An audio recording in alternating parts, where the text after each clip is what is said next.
people are complaining about, Right. among other things, the lack of a mid-range game, the quote-unquote excess in three-pointers, which there has been a big jump, and I have some thoughts on this as well. Where are you with the discourse on three-pointers and whether or not there are too many? Just where you at with all this? It's disingenuous and it's nonsense because people have nothing better to talk about. See, and this, Bryan, is my problem, and this goes into the rating situation. The game is at such a wonderful place right now with the amount of talent we have in the league.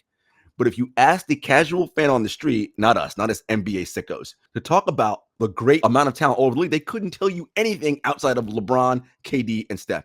And you know, because KD's my guy, how much I love that group of dudes. But yo, man, we got amazing players all over this league. But how would you know?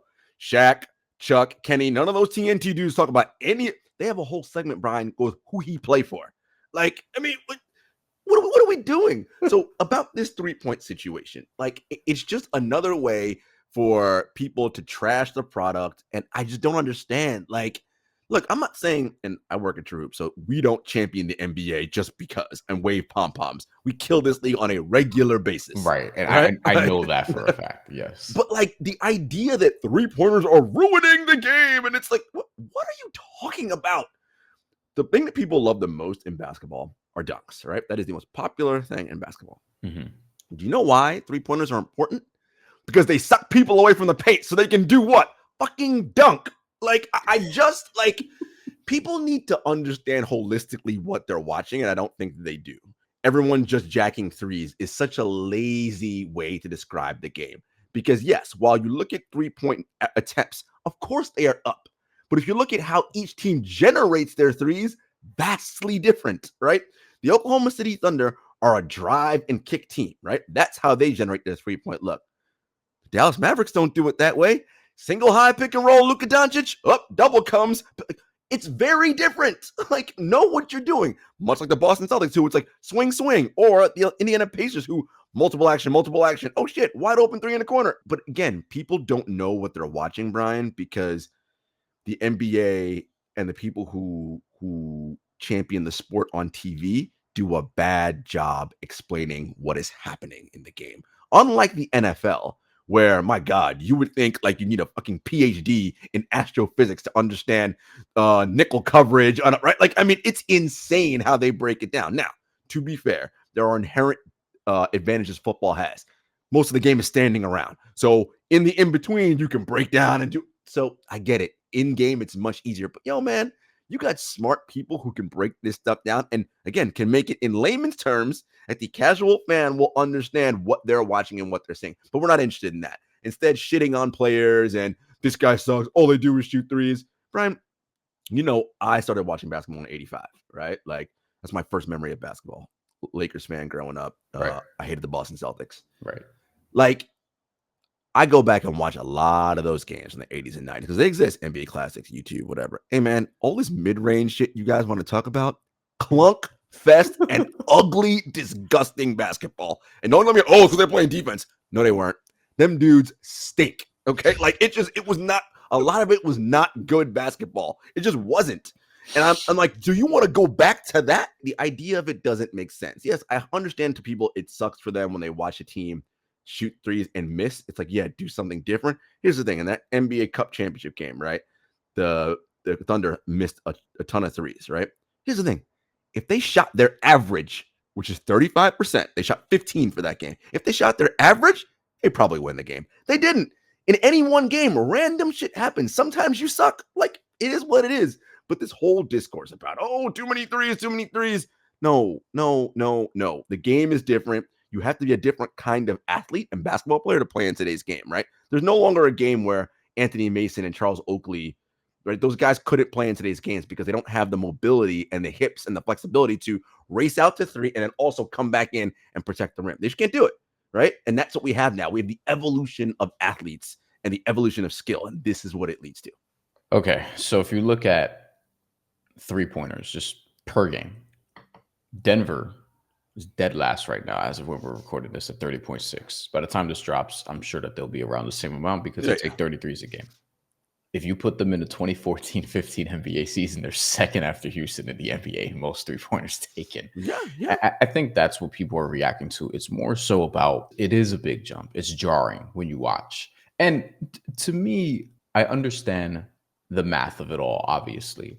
And three is just ultimately more than two. You have a lot more shooters now who are capable of taking That's three. the biggest thing, Brian, people don't talk about. Back in those days, Brian, on the peak Bulls, Jordan Yeah. and Pippen were your only elite scorers that you had to really worry about. You couldn't leave Kerr, Paxton open for threes, but for the most part, nobody else was a non-factor. All-around scorer, yeah. Teams put 5 dudes out who can light you up on the court at a time.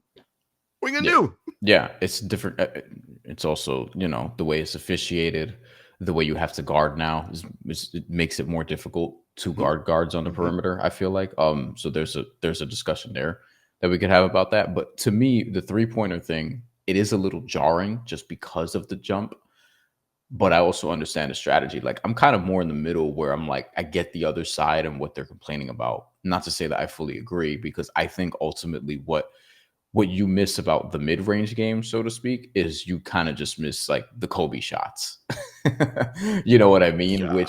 Which now, and this has been said, so I'm not like, this is not like a revolutionary point, but top guys in the NBA generally operate out of the mid-range. Like the elite Shea players. lives in the mid-range. Listen, people who are good can shoot in the mid-range. We're saying all you shitty people, you can't shoot in the mid-range. That's all we're saying. I think that's what people misunderstand about analytics is like when you look at who was taking the mid-range shots back in the day, a dude like a Tracy Murray, for example, who was a very good jump shooter for his time, took a lot of mid-range jumpers. Allen Houston took a lot of mid-range jumpers, where it's like these guys should actually be taking these shots from three. That would make a lot more sense. And even back then, there were people saying this, but we had a lot of them. Even Ray Allen, if you look at his three-point numbers, he didn't take the volume of threes that some of the top guys take now. I always think of this, Brian, quick side tangent, peak Ray. Oh, if he was born God. for this era, and he was a Hall of Famer in his era, but in this era, he might have been an MVP. Like, by the way, all three dudes that I just mentioned, like would kill, and even Tracy Murray, like he'd be really good in this era if a lot of those mid-range shots became threes. But what we did have back in the day is like, it's kind of jarring when you watch NBA from 20 years ago, and there's a lot of, I'm not even joking, for people who may have missed it or whatever, who are younger, foot on the line twos. And you watch it and it's like, yo, that was a shot. That was an acceptable shot.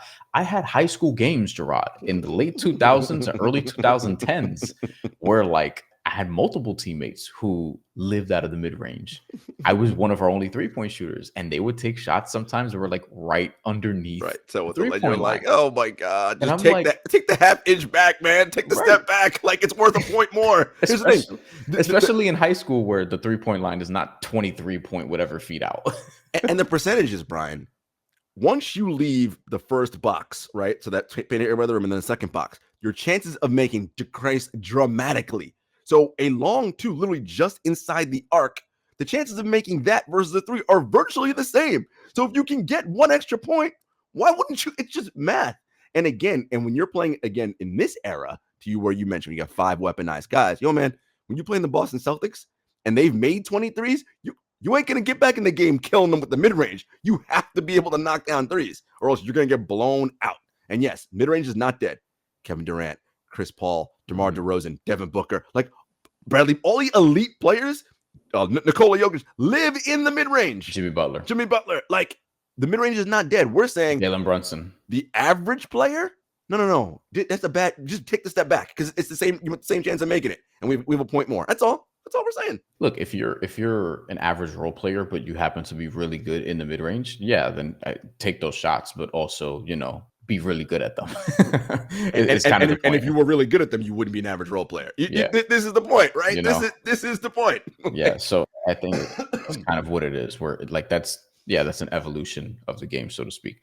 Now, on the consumer's behalf, I will say, going back to it being tough to watch sometimes, I understand Missoula ball. I understand the point of it. And I like Joe Missoula as a coach. He's actually become low-key one of my favorite coaches. That is not surprising because he's just a different kind of dude. And I'm like, that is Brian. Brian loves all that energy. I'm like, this dude's a weirdo. I'm like, Brian loves this dude because he's a weirdo. 1000%. And I was shitting on him the first year because we all were. I mean, what an impossible situation you got thrown in the day before training camp opens. Yeah, bro, you in charge now. I'm sorry, what? Like, and the reason why also correct. was jarring. But watching the Celtics has been interesting to me because I'm like, fuck, man. Like I've talked to people, like smart basketball people. Do you think this is fun to watch? And I think smart basketball people do. Mm-hmm. I don't think casual consumers do. Yeah. And that matters because even when I talk about boxing, because boxing, there's this big, like, the diehards are like, yo, fuck the casuals. And I'm like, no. We need That's the casual thing. fans. Yes. You need casual fans to become more than casual so that your sport can grow, so that whatever it is can grow. So if the casual consumers, even if they're wrong, are saying, hey, the Celtics shoot too many threes, this isn't fun to watch, what do we do about that? Yeah, I think that's an excellent question. And I think when you say, so I'd ask the casual, when you say fun, what are you looking for more of? What is it about the 3-point shot that is not fun to you? Right. I don't want to exactly examine that with them, because it isn't like when you watch the Celtics play, they just come down the court, whoever has the ball just chucks up a three. That's not what they do. Right. They work to get the shot. They spread you out. They rotate the ball. Like they give you the ball movement that all the people say that they want. Correct. And so, but I think, Bryan, oftentimes people miss that part of the game. And that's not, they don't see that. They don't see the beauty and the jazz of the game. All they see is the end result. Miss shot, make shot. That's what they see. They lose and their brain goes somewhere else in the, oh, what's happening off the ball? Why did that person run to the corner and screen out?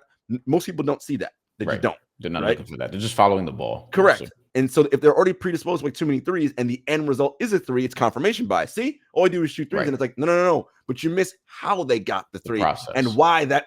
We talked about it before we went on air. Like, we were talking about how the process in many ways is the worst part of anything you do, right? Because, it actually is the best part, right? Enjoy the journey, right? The destination is really kind of immaterial. It's the journey. But for most people, that's not the thing. You want to get there. You want the end result. You want to know who wins. It's like, no. The process, my guy. Yes, it's painstaking sometimes. It's difficult. It's whatever.